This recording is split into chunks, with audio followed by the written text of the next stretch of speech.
akal dan wahyu itu seperti saudara susuan yang tidak mungkin dipisahkan. Akal memerlukan wahyu karena ada masalah-masalah di dunia ini, khususnya yang berkaitan dengan metafisik yang tidak bisa dicapai oleh akal. Akal juga terbatas, dia perlu wahyu.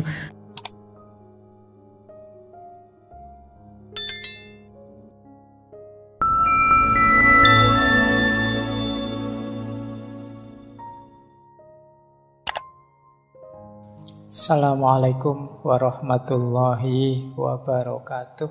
Bismillahirrahmanirrahim.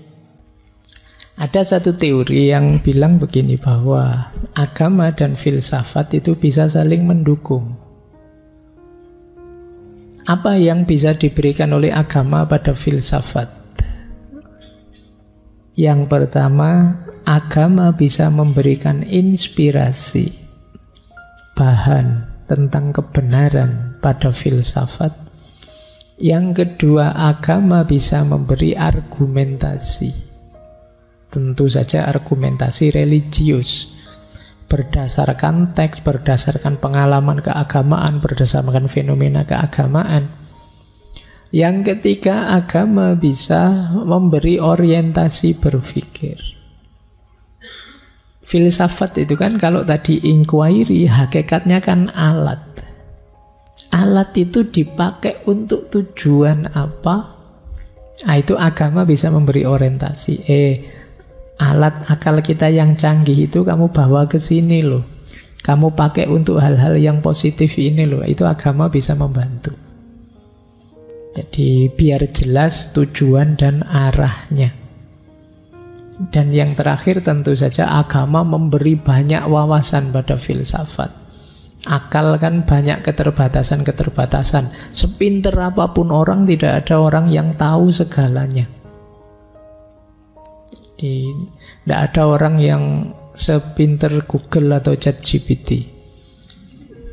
Kalau dari sisi ini mungkin kita mulai kalah dengan mesin. Nah, agama memberi informasi-informasi sehingga kita wawasannya luas. Jadi jangan dikira agama tidak memberi apa-apa ketika bertemu filsafat. Ada banyak yang diberikan. Tadi loh, inspirasi tentang kebenaran, argumentasi, mungkin dari nas, mungkin dari fenomena, mungkin dari pengalaman keagamaan. Yang ketiga, orientasi. Dan yang keempat, bahan wawasan. Kemudian sebaliknya, apa yang diberikan filsafat pada agama? Yang diberikan juga banyak. Tadi memberikan pemahaman. Sering saya jelaskan, beriman plus paham itu tentunya lebih kuat daripada iman saja tapi tidak paham. Maka penjelasan-penjelasan rasional itu tambah mantep. Ya, saya yakin Tuhan itu ada misalnya, mantep. Tapi dengan melihat banyak bukti rasional, coba kita cek di alam semesta. Alam serapi ini kalau tidak mungkin kan terjadi secara kebetulan. Kalau tidak ada Tuhan, tidak mungkin. Berarti Tuhan memang ada. Ini kan contoh argumen rasional. Semula kita percaya saja, sekarang percaya plus ada argumennya. Jadi tambah mantap. Misalnya kalian, saya pokoknya percaya 100% padamu. Alasannya apa? Tidak ada alasan. Itu kan biasa. Tapi alasannya apa? Saya tahu karena nggak mungkin kamu berkhianat. Alasannya yang pertama, kamu tergantung padaku. Kamu kalau berangkat kuliah ya pakai motorku, akhir bulan ya utang padaku. Misalnya. Loh, kayak gini kan ada argumennya. Ketika ada argumennya, kamu lebih mantap. Tapi kalau sekedar percaya, ya bisa. Tapi kalah mantap dengan yang punya argumen kuat. Di situ gunanya filsafat masuk, memberikan pendasaran rasional. Makanya dalam beragama kadang-kadang kita diminta untuk sangat dalam sampai level hikmah. Level hikmah itu kan level filosofis, level falsafah. Biar apa? Tambah mantep. Yang kedua, filsafat memberi fungsi kritis. Karena sering orang beragama itu justru terjebak pada pemahaman dan pemikirannya sendiri. Dia sulit membedakan ini agama, ini tafsirku atas agama. Ini Al-Quran, ini pemahamanku atas Al-Quran. Ini yang bisa mengkritisi pembedaan gini ya masuknya lewat filsafat. Al-Qurannya pasti benar, tapi pemahamanku bisa keliru. Nah, ini namanya fungsi kritis. Kita sering terjebak pikiran kita sendiri atau pikiran kelompok kita, seolah-olah sama sakralnya dengan agamanya, sama sakralnya dengan nasnya. Padahal ada jarak. Ini yang orang sering salah paham. Nah, filsafat mengklarifikasi itu. Oh ya, ayatnya sih begini. Itu tadi kan cuma penafsiranmu saja. Penafsiranmu bisa pas, bisa tidak. Bisa benar, bisa salah. Yang ketiga, filsafat bisa jadi jembatan kontekstualisasi. Ayatnya bunyinya begini, ajaran agamanya begini, sementara situasi di masyarakat sekarang begini. Bagaimana menerjemahkan ajaran itu sekarang? Nah, itu kita perlu melakukan ijtihad, mendayagunakan akal kita. Yang terakhir, filsafat jadi perangkat refleksi muhasabah. Kalau akal kita tidak main sama sekali, agama juga tidak bisa kita pahami, kita juga tidak bisa ngukur kita sudah tepat apa belum. Jadi ini beberapa ilustrasi dukungan filsafat pada agama. Jadi sebenarnya kalau kita cermati ya sama-sama saling mendukung. Agama pada filsafat, juga filsafat pada agama. Nah, sekarang kita lihat ya. Ada pertanyaan begini, sering ditanyakan pada saya. Kenapa sih ada orang yang masih saja melarang filsafat?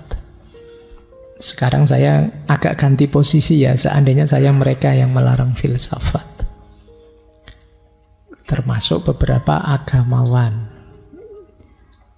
Yang pertama, setelah saya baca banyak sekali argumen-argumen, sebenarnya ada beberapa alasan positif, meskipun ada juga yang perlu dikritisi. Ada alasan positif apa? Proteksi yang pertama. Proteksi itu ada niat baik, melindungi umat, melindungi orang beragama, agar tidak sibuk belajar filsafat terus malah kacau agamanya. Jadi ada niat baik itu sebenarnya. Ingin melindungi, ingin memproteksi. Ini kita husnudzon dulu ya, versi awal. Jadi ya terima kasih kan mereka perhatian pada kita. Imam Ghazali pernah nulis kitab yang judulnya Iljamul Awam an Ilmil Kalam. Iljamul Awam itu mengendalikan orang awam an Ilmil Kalam, dari ilmu kalam. Maksudnya ya orang harus sadar diri. Jadi kalau memang ingin belajar ya belajar, tapi kalau setengah-setengah tidak, mending tidak usah sekalian, biar tidak kacau. Nah ini aspek proteksi. Yang kedua, aspek priority.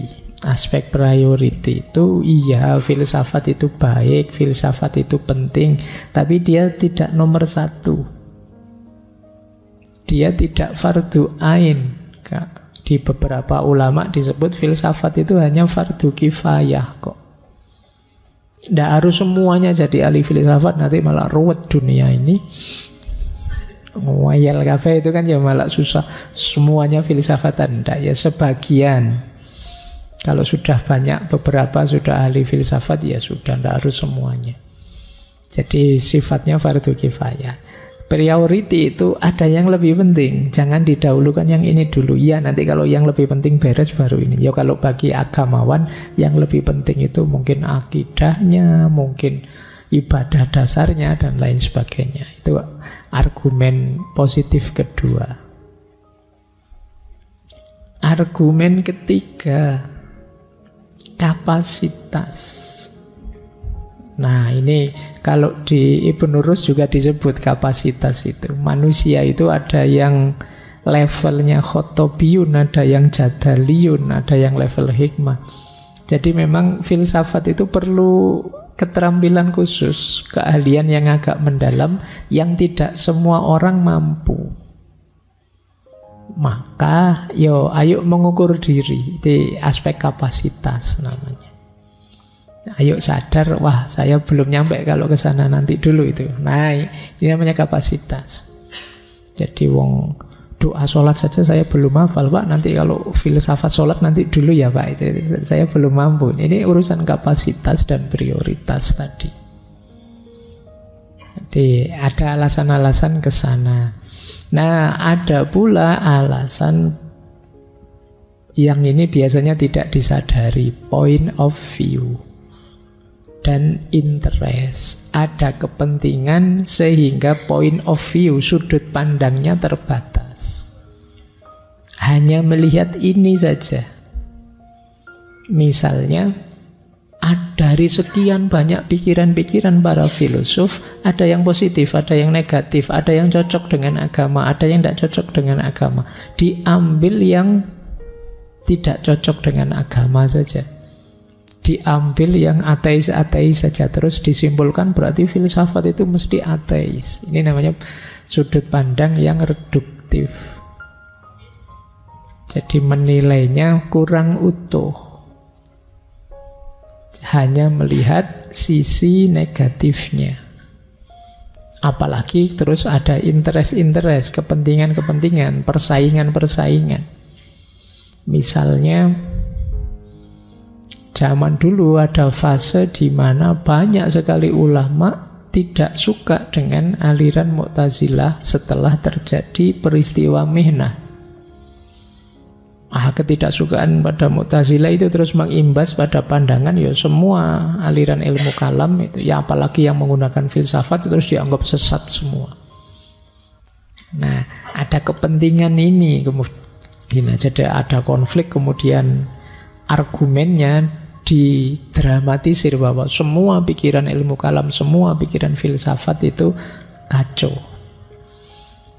Nah, ini interest. Ada lagi yang terakhir, saya tidak tahu apa masih ada yang terakhir ini. Nanti coba teman-teman googling ya. Ada istilah filosofobia. Filosofobia itu fobia filsafat.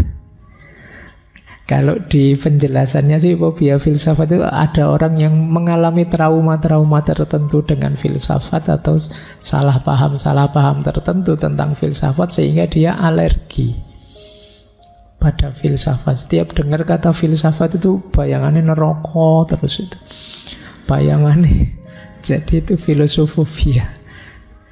Bayangannya pokoknya rusak, semuanya hancur, ngeyel, kacau, dan lain sebagainya. Itu filosofobia.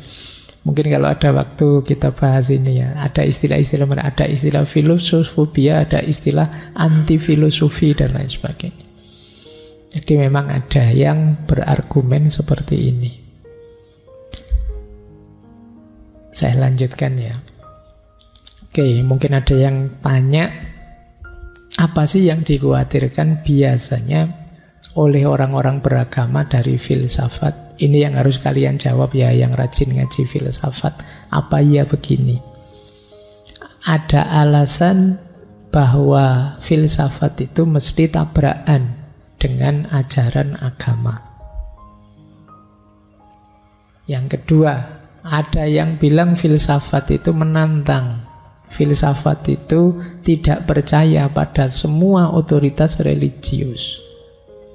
Apa ya begitu? Ini masing-masing harus didiskusikan panjang. Ini saya mancing kalian saja. Mumpung akhir tahun, sopo ngerti banyak yang gabut. Jadi silahkan tak kasih PR kamu mikir-mikir ini ya. Ada yang bilang filsafat itu fokusnya dunia saja. Jadi orang belajar filsafat itu tidak mungkin mikir akhirat sih, pikir dunia saja, sekuler. Ada yang bilang belajar filsafat itu membuat orang tidak percaya moralitas, menganggap moralitas itu relatif dan ambigu.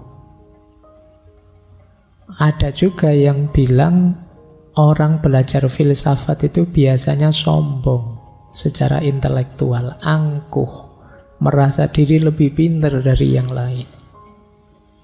Ada juga yang bilang belajar filsafat itu berpotensi jadi ateis. Ini banyak yang bilang begitu ya. Ini nanti coba kamu diskusikan ya satu-satu, apa ya begitu. Apa kamu sendiri juga pernah ngalami yang seperti ini setelah belajar-belajar filsafat, mengikuti ngaji filsafat? Kalau iya, ya mumpung belum bahaya, kamu minggir saja, kan gitu. Nanti yang disalahkan saya nanti.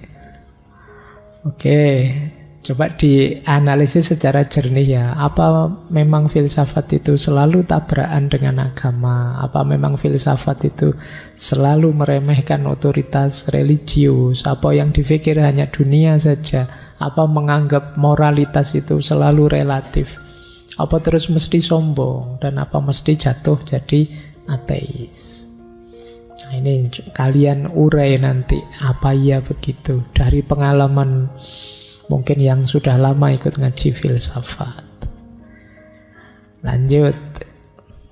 Nah, sekarang kita lihat beberapa yang masih ada waktu 10-15. Saya baca agak cepat pendapatnya para filosof muslim tentang hubungan filsafat dan agama. Saya awali dari Al-Kindi. Ini kalimat ini menarik, sering saya kutip. Kata Al-Kindi, sesungguhnya dalam keadaan apapun orang tidak bisa menolak filsafat.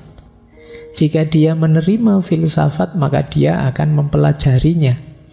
Jika dia menolak filsafat, dia juga harus berfilsafat untuk membuat argumen tentang kebenaran dirinya. Argumen tersebut juga termasuk dalam filsafat. Jadi kalau ada orang anti filsafat, kamu tanya saja, alasanmu apa anti filsafat? Nah, terus kan dia jawab, alasanku ini loh, ini loh. Nah, begitu dia berargumen seperti itu, sebenarnya dia sedang berfilsafat. Jadi tidak bisa orang tidak filsafat. Dia akan selalu jatuh pada berpikir rasional yang filosofis. Ini kata Al-Kindi. Saya lanjutkan. Kata beliau lagi, filsafat, belajar pikiran-pikiran para filosof itu bagian dari ketika kita menyambut kebenaran. Kata Al-Kindi, sewajarnya kita tidak usah malu menyambut dan menerima kebenaran dari manapun asalnya, walaupun dari bangsa atau umat yang jauh berbeda dengan kita.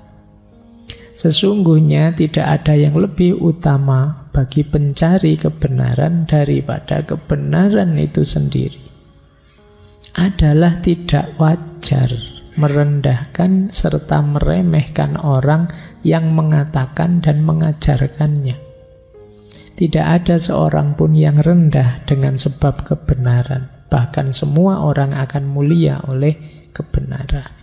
Para filosof, para ilmuwan, semua berikhtiar mencari dan menemukan kebenaran. Kalau bahasa agama yang mereka semua sedang belajar.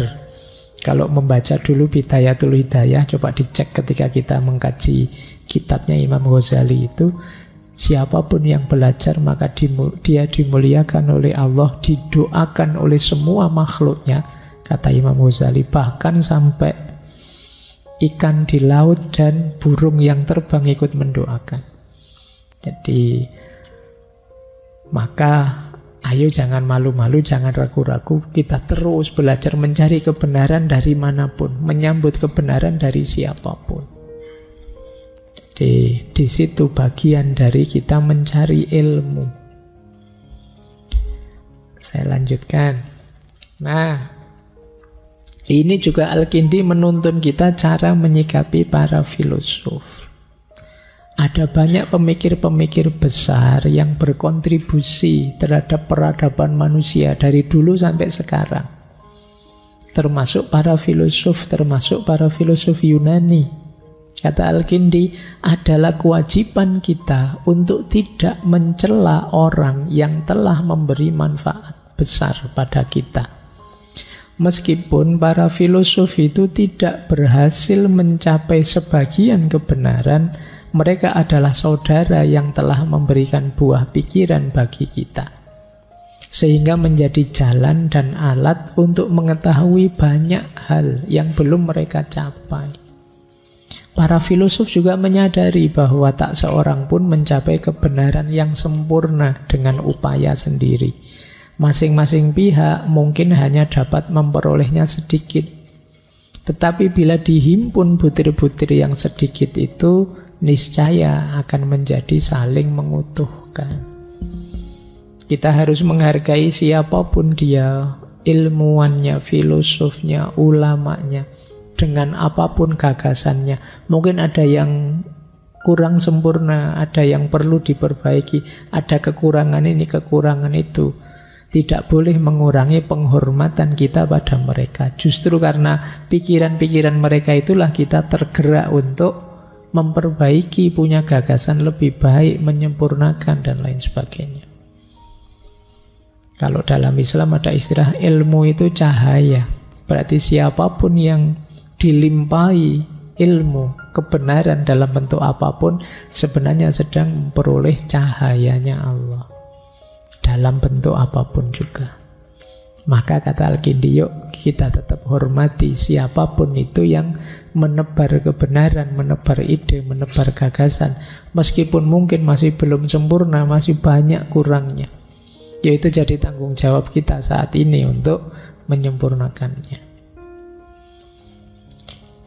Saya lanjut Ibnu Rus, Faslul Maqol. Saya kasih ayat ya biar kalian percaya bahwa ini tidak sekedar ngomong, ada dalilnya. Ada banyak. Ibnu Rus antara lain menggunakan ayat-ayat itu untuk menyebut bahwa Al-Quran juga mendorong kita berfilsafat. Yang pertama Al-Hasyr ayat 2, fa'tabiru ya ulil absor.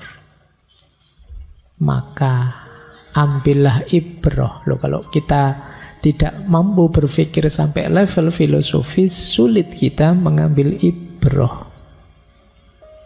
Atau surat Al-A'raf ayat 185. Apakah engkau tidak melihat di semesta langit dan bumi dan apapun yang diciptakan Allah, segala sesuatu. Jadi ini kita diminta untuk mengamati, melihat, mengilmui apapun di sekeliling kita. Termasuk surat Al-An'am ayat 75, yang di sini Allah menceritakan seperti itulah Allah memperlihatkan pada Ibrahim semesta langit dan bumi, sehingga dia menjadi yakin. Juga surat Ali Imran ayat 191. Ini orang-orang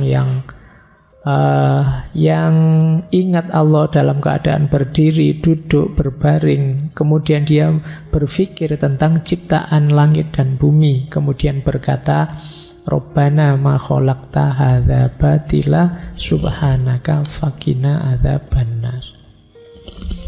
Ada ayat lain yang saya hafal, ada ayat yang bunyinya begini. Wa qalu law kunna nasma'u aw naqilu ma kunna fi ashabis sa'ir.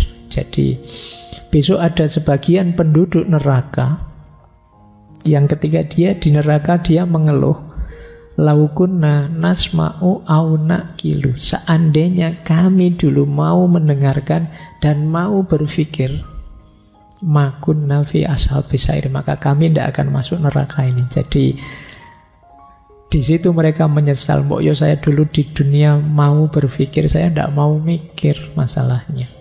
Akhirnya keliru, salah jalan. Nah, maka itu juga bisa dipakai dalil untuk kita berfilsafat.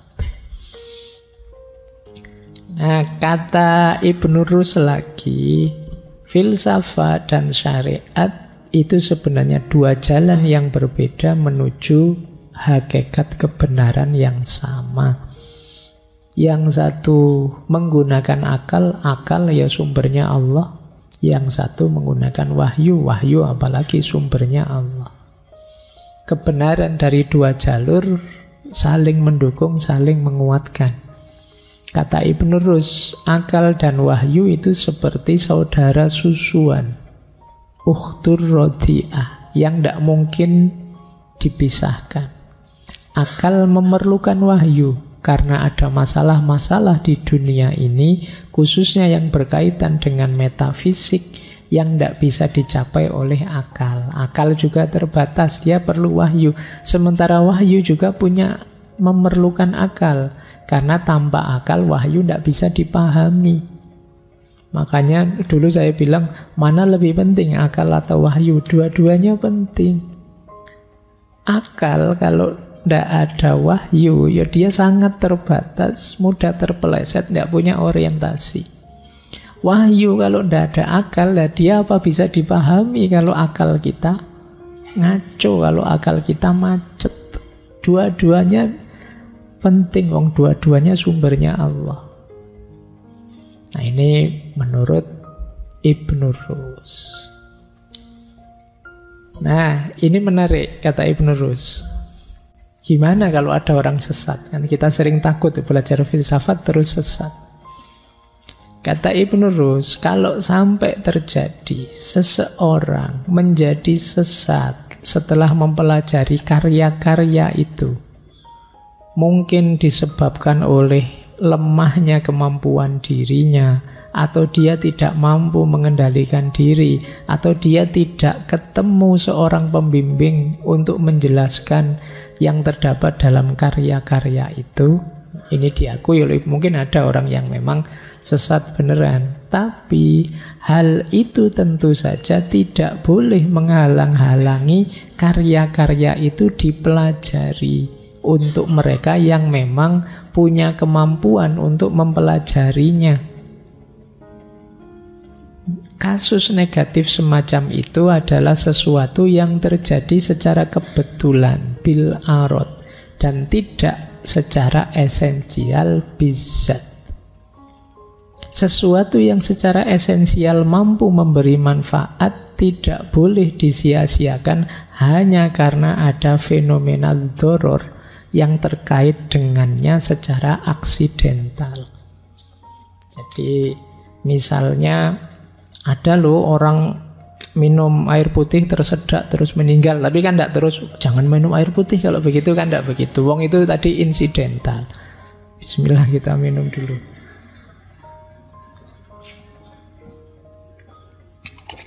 Jadi kalau ada orang belajar, wah saya sesat gara-gara ini, ya tapi bukan berarti terus, wah kalau begitu tidak usah belajar lagi lah, tidak usah, tidak begitu. Jadi fenomena tadi aksidental, mungkin karena dia memang pas tidak mampu, bukan ilmunya, bukan waktunya, bukan bidangnya, atau dia memang lemah hatinya, atau dia belum ketemu guru yang cocok.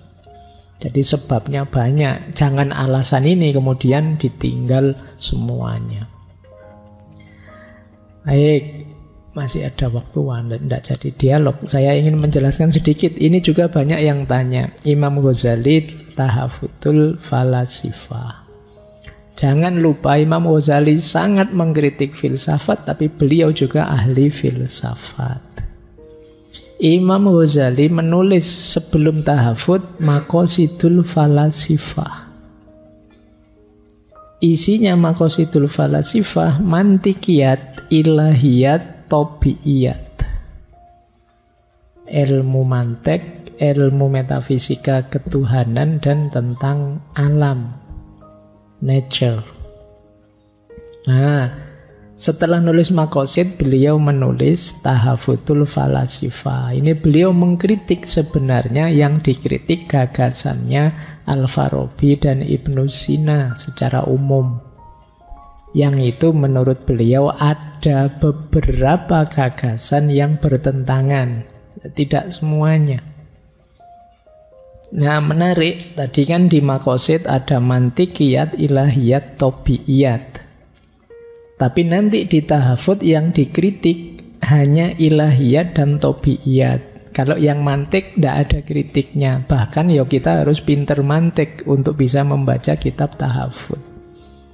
Padahal mantik inilah nanti alat untuk kita melakukan eksplorasi filosofis. Jadi di tahafudz kritik hanya pada ilahiyat 16 masalah dan tobiiyat 4 masalah. Dan itu ya berarti sebagian dari gagasan para filosof sebelumnya, tidak semuanya. Nanti kapan-kapan kita bahas tahafudz dan juga tahafudz. Biar lebih dalam 20 masalah itu apa saja dan nanti jawabannya Ibnu Rus apa. Tapi yang ini menunjukkan bahwa menurut Imam Ghazali pun ya ada problem-problem filsafat yang ngaco menurut beliau. Makanya istilahnya tahafudz kekacauan, tapi ya mungkin bagian yang lain juga baik-baik saja, tidak masalah. Ini justru menurut saya menunjukkan beliau sangat filosofis, kritis. Tidak sekedar mengikuti, bahkan kalau ada orang belajar filsafat kok malah ikut saja, dogmatis saja, pokoknya pikirannya filosof siapa saja saya ambil, malah tidak kritis, malah tidak filosofis. Yang filosofis itu yang kritis ya, oh ini cocok menurut saya setuju, ini tidak setuju, alan saya ini ya, itu namanya lebih filosofis. Imam Ghazali menyebut ada 3 jenis ahli filsafat. Di Al-Munqidh Minadh Dhalal beliau menyebut ada kelompok dahriyun, ada tobi'iyun, ada ilahiyun.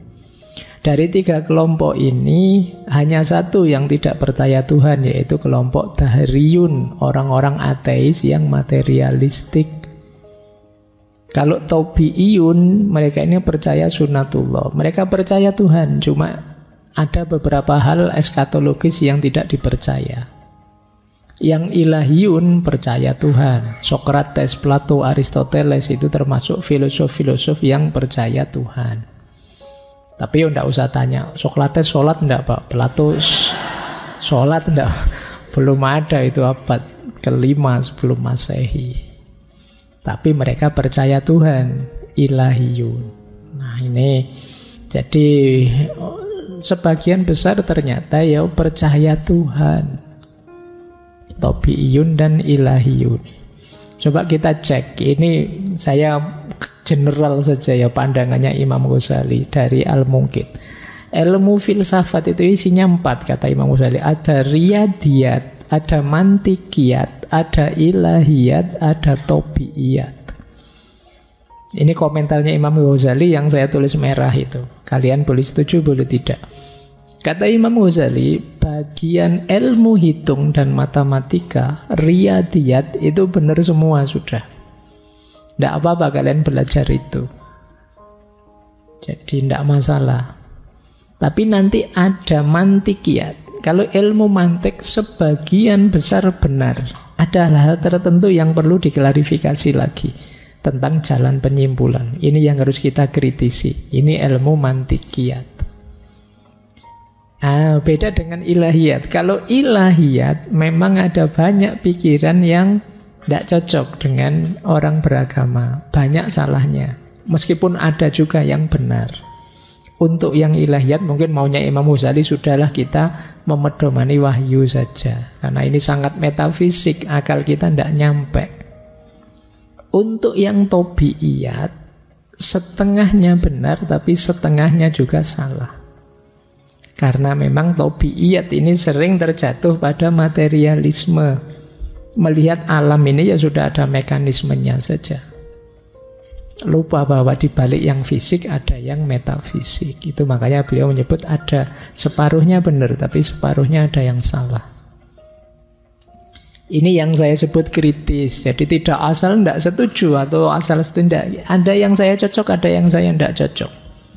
Ada yang sesuai, ada yang tidak sesuai. Ya berarti ya kita juga harus kritis. Kalau tidak cocok yang ditinggal, kalau cocok boleh diambil.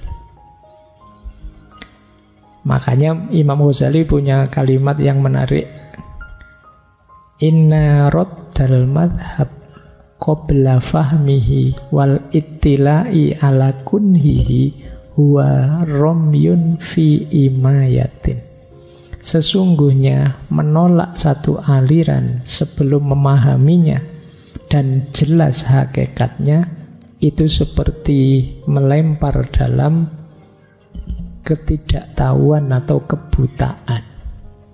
seperti orang buta yang melempar, tidak jelas, wong kita tidak paham. Maka ini maunya Imam Ghazali, teman-teman setuju atau tidak dengan sesuatu, mau atau tidak dengan sesuatu, ya pahami dulu.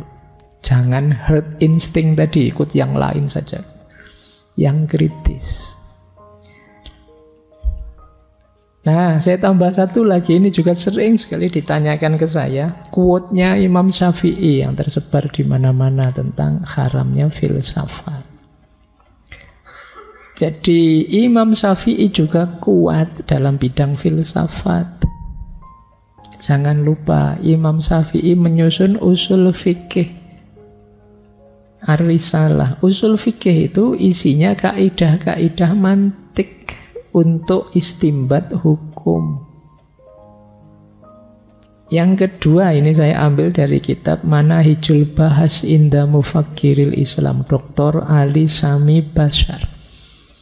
Ada di kitab itu diceritakan satu ketika Khalifah Harun al-Rasyid bertanya tentang kok Imam Syafi'i ini pinter sekali ilmu kedokteran. Terus Imam Syafi'i menjawab, aku mengetahui apa yang dibicarakan oleh orang-orang Romawi seperti Aristoteles, Mehraris, Galenus, Hippokrit, Osdopolis, dan lain sebagainya dalam bahasa mereka. Jadi Imam Syafi'i berarti juga ya mendengar, berarti kan belajar, bahkan ngerti dalam bahasa mereka. Nah, ada quote yang sering disebar kemana-mana mengutip perkataan Imam Syafi'i. Sebenarnya itu maksudnya bukan keharaman filsafat, tapi arahnya ke ilmu kalam. Jadi Imam Syafi'i hidup ketika ilmu kalam itu dikembangkan oleh Mu'tazilah, kemudian dioposisi oleh Asy'ariyah, kelompok Ahlus Sunnah. Ada perdebatan keras tentang kalamullah, apakah makhluk atau bukan. Dalam situasi inilah nanti bagi Imam Syafi'i sudahlah, orang biasa, orang awam tidak usah belajar ini, nanti malah kacau. Jadi konteksnya ilmu kalam. Itu di kitab Tabyin Kadzib al-Muffari karya Ibnu Asakir. Jadi Tabyinu Kadzib al-Muftari. Nah, di kitab ini juga ada cerita bagaimana Imam Syafi'i itu menguasai ilmu kalam juga, ilmu filsafat. Jadi satu ketika ayahku berkata, kata Abu Nu'aim dari Sohib bin Abbad, kata dia begini, satu hari Imam Syafi'i bicara pada sebagian ahli fikih. Beliau menguraikan sangat rinci, memverifikasi hingga detail, menuntut, mempersempit argumen lawan. Ini kayak orang debat-debat filsafat yang luar biasa. Kemudian aku berkata, wahai Abu Abdillah, maksudnya Imam Syafi'i, ini kan gaya ahli kalam, bukan gaya ahli halal wal haram, bukan gaya ulama fikih. Imam Syafi'i menjawab, saya sudah menguasai itu dulu sebelum menguasai yang ini. Jadi saya sudah menguasai ilmu kalam dulu sebelum menguasai ilmu fikih. Nah, ini salah satu jawaban kalau teman-teman ada yang tanya itu, ya kan Imam Syafi'i mengharamkan filsafat, ilmu kalam. Ya, beliau sendiri sangat ahli di bidang itu. Makanya ada kitab Ar-Risalah yang isinya usul fiqh yang kaidah-kaidah mantik kuat di situ. Baik. Saya kira itu ya, waktunya tinggal 20-25 menit. Itu saya ada quote menarik, boleh jadi bahan renungan. Any religion or philosophy which is not based on a respect for life is not a true religion or philosophy. Agama atau filsafat apapun yang tidak didasarkan pada penghargaan atas kehidupan pasti bukan agama atau filsafat yang benar. Kemudian ada lagi quote, for religion what is sacred is true, for philosophy what is true is sacred. Bagi agama yang sakral pasti benar, Bagi filsafat yang benar pasti sakral. Ini bisa kalian renungi lagi maksudnya kapan-kapan. Philosophy is question that may never be answered. Religion is answer that may never be questioned. Filsafat berisi pertanyaan-pertanyaan yang mungkin tidak pernah terjawab. Sementara agama berisi jawaban-jawaban yang mungkin tidak pernah dipertanyakan.